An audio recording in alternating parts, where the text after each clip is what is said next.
नमस्कार. आजच्या या सखोल विश्लेषणात सर्वांचे स्वागत आहे. आज आपण एक अशा विषयावर चर्चा करणार आहोत जो थेट आपल्या शेतीशी आणि मातीशी जोडलेला आहे. राज्य सरकारची एक नवीन आणि अतिशय महत्त्वाकांक्षी योजना आली आहे, जिचं नाव आहे महाराष्ट्र कृषी मित्र योजना. आता शेती आणि आधुनिक तंत्रज्ञान यांची सांगाड घालणारा हा नेमका काय प्रयोग आहे आणि ही योजना थेट गाव पातळीवर कशी काम करणार आहे, हे सर्व आपण आज अतिशय सोप्या भाषेत समजून घेणार आहोत. चला तर मग सुरू करूया. आज आपण नेमक्या कोणत्या मुद्द्यांवर बोलणार आहोत ते थोडक्यात पाहूया. 1. कृषी मित्र योजनेचं स्वरूप. 2. यातील मानधन आणि कामाची पद्धत. 3. यासाठी लागणारी पात्रता आणि कौशल्य. 4. महिलांसाठी उपलब्ध असलेल्या संधी. आणि 5. पहिल्या टप्प्यातील अंमलबजावणी नेमकी कशी होणार आहे. तर वळूया आपल्या पहिल्या आणि सर्वात मुख्य मुद्द्याकडे, कृषी मित्र योजना आणि तंत्रज्ञानाचा प्रसार. आता बघा, आजकाल शेतीसमोर किती नवनवीन आव्हाने उभी आहेत हे आपल्या सर्वांना माहीतच आहे. यावर मात करण्यासाठी आधुनिक तंत्रज्ञान अगदी बांधापर्यंत पोचायला हवा, बरोबर? आणि म्हणूनच कृषी मित्र ही संकल्पना पुढे आली आहे. आता हा कृषी मित्र म्हणजे नेमका कोण? तर हा आपल्याच गावातील एक प्रतिनिधी असणार आहे. या व्यक्तीचं मुख्य काम म्हणजे नवीन कृषी तंत्रज्ञानाविषयी गावातील शेतकऱ्यांना माहिती देणे आणि त्यांना योग्य मार्गदर्शन करणे. विचार करा, बाहेरून कोणी येऊन सांगण्यापेक्षा आपल्याच गावातला एखादा तरुण जेव्हा हे सगळं समजावून सांगेल तेव्हा त्याचा प्रभाव नक्कीच जास्त पडेल, होय ना? स्वतःच्याच गावात राहून आपल्याच लोकांसाठी काम करण्याची ही एक उत्तम संधी आहे. आता पुढे पाहूया आपला दुसरा महत्त्वाचा मुद्दा, मानधन आणि कामाचं स्वरूप. कुठलीही योजना म्हटली की तिचा आर्थिक बाजूने विचार करणं साहजिकच आहे. या योजनेचा एक मोठा प्लस पॉईंट म्हणजे यात कृषी मित्रांना मिळणारं 18,000 रुपये वार्षिक मानधन. म्हणजे बघा, आपली शेती सांभाळता सांभाळता स्वतःच्याच गावात राहून हे अतिरिक्त आर्थिक उत्पन्न मिळवण्याची ही सोय आहे. ग्रामीण भागातील तरुणांसाठी हा खरोखरच एक चांगला आधार ठरू शकतो. आता प्रश्न असा आहे की हे मानधन कधी आणि कसं मिळणार? तर 1 जूनपासून या योजनेची प्रत्यक्ष अंमलबजावणी सुरू होईल. आणि विशेष म्हणजे हे 18,000 रुपये वर्षाच्या शेवटी एकदम न देता दर 3 महिन्यांच्या टप्प्याने दिले जातील. म्हणजेच काम सुरू झाल्यावर दर तिमाहीला मानधनाचा 1 टप्पा मिळेल.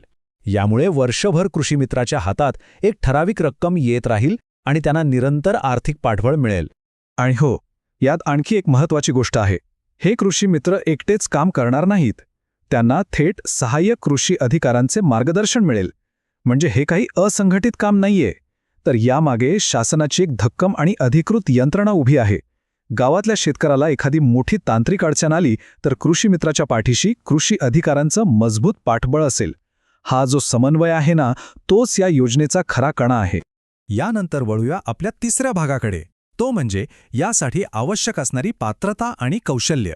तर कृषी मित्र होण्यासाठी शासनाने काही अतिशय स्पष्ट अटी ठेवल्या आहेत. पहिली अट अशी की उमेदवाराचे वय 40 वर्षांपेक्षा कमी असावे, म्हणजे यात तरुण आणि धडाडीच्या लोकांचा सहभाग अपेक्षित आहे. दुसरी गोष्ट म्हणजे शिक्षण.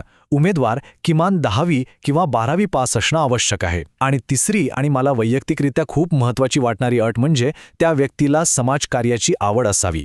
हे काम फक्त एक नोकरी म्हणून न करता आपल्या गावाची सेवा करण्याच्या उद्देशाने केले पाहिजे.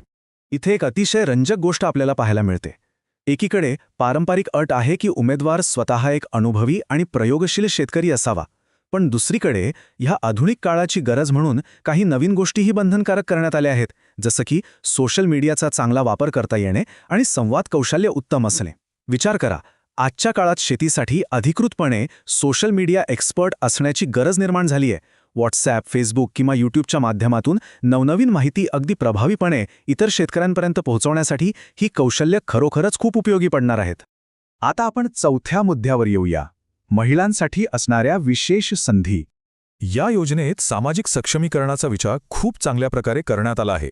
एकूण जागांपैकी तब्बल 30% जागा या फक्त महिलांसाठी राखीव आहेत, तर उर्वरित 70% जागा सर्वसाधारण गटासाठी असतील. आपल्याकडे शेतीमध्ये महिलांचा सहभाग आणि कष्ट कायमच खूप मोठे राहिले आहेत. आता याच महिलांना कृषी मित्र म्हणून नेतृत्व करण्याची आणि नवीन तंत्रज्ञान आत्मसात करून ते गावाला शिकवण्याची एक उत्तम संधी यातून मिळणार आहे. हे खरंच एक मोठं पाऊल आहे. आणि आता शेवटचा म्हणजे 5वा विभाग, पहिल्या टप्प्यातील अंमलबजावणी. एवढी मोठी राज्यव्यापी योजना तळागाळात कशी राबवली जाईल? तर याची संपूर्ण भरती प्रक्रिया थेट राज्याच्या मुख्यालयातून न होता ती जिल्हा स्तरावर राबवली जाणार आहे. याचा अर्थ असा की स्थानिक प्रशासनाकडे याचे सर्व अधिकार असतील. अर्ज मागवणे आणि उमेदवारांची निवड करणे हे सगळं जिल्हा पातळीवर होईल. या निर्णयामुळे प्रक्रियेत चांगलाच वेग येईल आणि प्रशासकीय कामही सुलभ होतील, हे नक्की. आणि एक अतिशय महत्त्वाचा आकडा सांगतो. पहिल्याच टप्प्यात संपूर्ण राज्यातून तब्बल 11,587 कृषीमित्रांची निवड केली जाणार आहे. 11,587 हा आकडाच या उपक्रमाची भव्यता दाखवून देतो. एकाच वेळी एवढ्या मोठ्या संख्येने तंत्रज्ञानाची जाण असलेले तरुण शेतकरी गावागावात काम करण्यासाठी उभे राहणार आहेत. ही खरोखरच एक मोठी क्रांती ठरू शकते. तर हे सर्व पाहिल्यानंतर एक अतिशय महत्त्वाचा प्रश्न आपल्या सर्वांसमोर उभा राहतो. तब्बल 11,587 तंत्रज्ञान कुशल आणि प्रयोगशील शेतकऱ्यांची गाव पातळीवर नियुक्ती केल्यामुळे राज्यातील आधुनिक शेतीचं भविष्य कसं बदलून जाईल? सोशल मीडियाच्या माध्यमातून आणि स्वतःच्याच गावात राहून काम करणारे हे नवे कृषी मित्र खरोखरच आपल्या शेतीच्या प्रगतीचा वेग दुप्पट करतील का? याचं उत्तर आपल्याला येणारा काळ नक्कीच देईल. आजच्या या सखोल विश्लेषणात सहभागी झाल्याबद्दल खूप खूप धन्यवाद. अशाच एका नव्या आणि महत्त्वाच्या विषयासोबत आपण पुन्हा भेटूया.